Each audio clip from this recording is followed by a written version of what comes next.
Hello, my hackers. My name is Michelle, and today I'll show you how I set up my MacBook for development.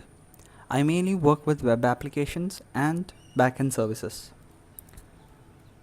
and I have been a Linux user for a very long time, so I have also taken some inspiration from Linux window managers as well. Currently, I am running MacBook Pro M1 with 32 gigs of RAM.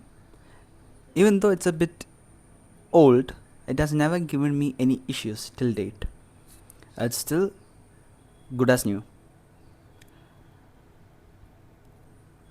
So before I get to the tools and the software which I use, the first thing which I always do when I get a MacBook is removing all the desktop icons as well as hiding the dock.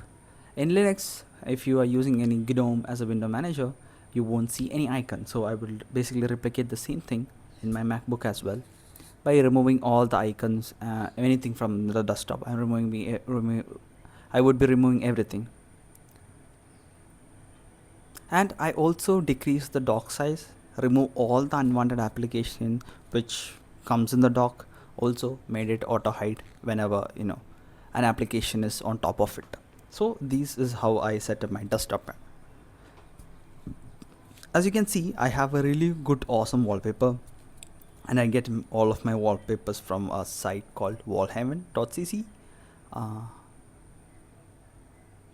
Yeah, so this is Wallhaven. They have really good wallpaper collections. I usually just click on top list and browse through the collections that I have. In here, I really liked the green field, the plain in the forest. So all these images are really good. They will be awesome for using as wallpapers. So yeah, so Wallhaven is my website of choice for getting really cool, awesome wallpapers. Next, in Linux, you always have a package manager by default. Unfortunately, MacBook doesn't come with the package manager by default. You need to install something called as Homebrew.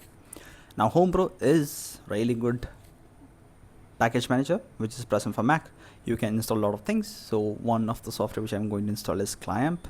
It is CLIAMP, and I will also be installing Node version manager NVM via Homebrew.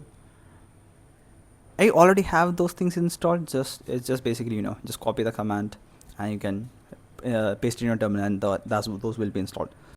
Now I run Docker Desktop for managing my Docker containers as well as handling Docker images.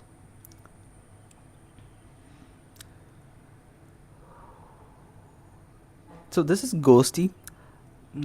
I basically switch between Alacrity and Ghosty. Alacrity is the main one. I show you a really good awesome tool as well. This is called Clamp. It actually plays music. It has access to lot of radios. One is lo-fi as well as multiple other radios. You can listen to Bollywood music as well for free without any ads. It's like a radio thing. Awesome tool. You should check it out. Now my shell is ZSH.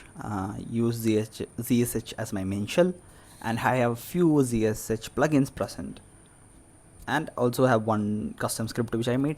So I'll show you how those things work.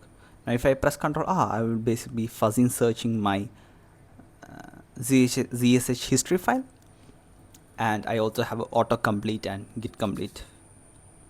So I'll just show you my ZSH RC file. Yeah, let me just zoom in a bit so that it's more clear to you. Yeah, I am running on LMP Pori theme. I think the Ruby Rails is the default theme. Let me remove it. Anyway, I'm overwriting with LMP Pori below. And so these are three plugins which I use: Git, ZSH Auto Highlight, and the other one. Now I also have Zoxide installed. Zoxide is a really cool tool. I'll show you how Zoxide works in a minute, but let me also cover this FZF history function. What this does is basically if I press Ctrl R, I can fuzzy search my history. Now Zoxide, if I press Z and give any directory name, it will navigate through that directory. So instead of cd document /code, I can just type Z code. It will open that directory. Now Raycast is an awesome tool. I don't think anybody can use MacBook without Raycast. It's seriously good. You can do a lot of things. You can convert time zones. Just type SF time, you can get SF time. If you type New York time, you will be getting New York time.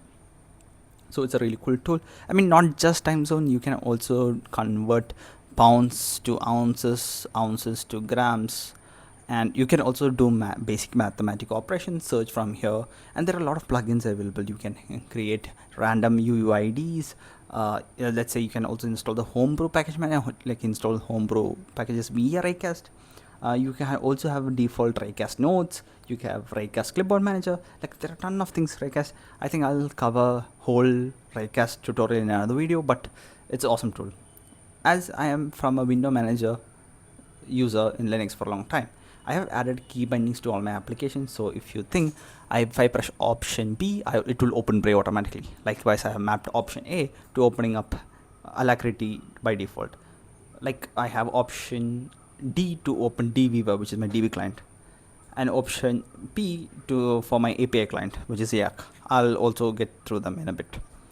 Now we are at Alacrity. Alacrity is my main terminal.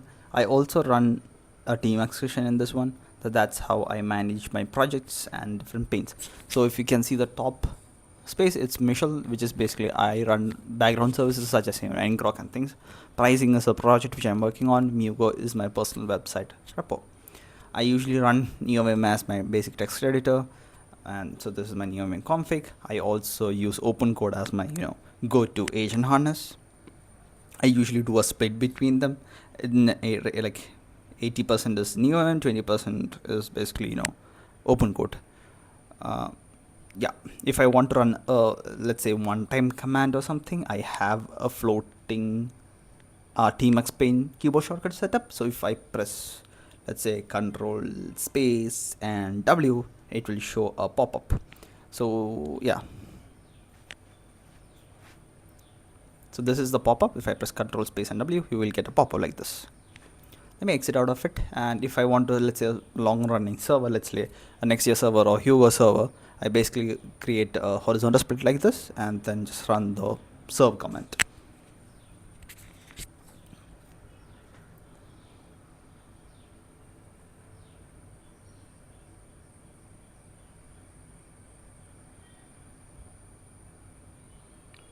Now I also run LM Studio, and I have currently two models installed. One is Qwen 3.8 MLX, and I fine-tuned one model which is a 4 millibillion parameter model. So these are two local models which I'm currently running. I run them via LM Studio, and I found Zed, the text editor, is to be the best, easiest way to integrate with LM Studio. Zed has a lot of awesome keyboard shortcuts. It is a highly keyboard driven text editor, unlike VS Code, which is more mouse driven. You can, like, adding local LLM via LM Studio is pretty easy. Just click off 2 buttons. It's super easy to do Zed. So that's Zed. And I also, Brave is my default browser. It has ad blocker built in. It is not, I mean, it gets a job done. It's nothing fancy, but it's highly stable. It has an ad blocker and works well. That's all I need. I'm not a big fan of browsers such as Arc or something. I like the Brave. And as I said, dweaver is my SQL client. Is basically I use to connect to different databases.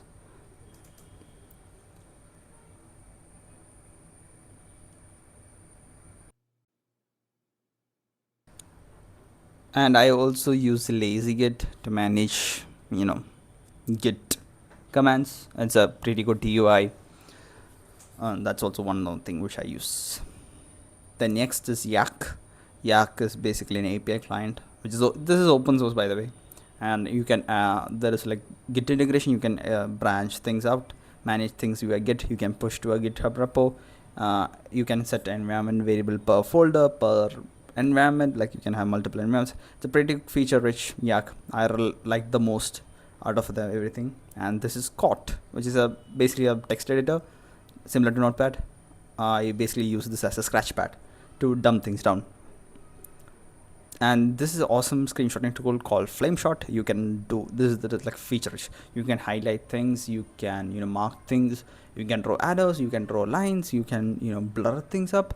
This is the most feature-rich screenshotting tool which I've seen. It's I think multi-platform. You can run it on Linux, Windows, and Mac. I was using this FlameShot firstly in a Linux distro. Yeah, so that's how I usually work. If you have any more suggestions, new tools or new apps, feel free to share the in the comments. Thank you. Have a nice day.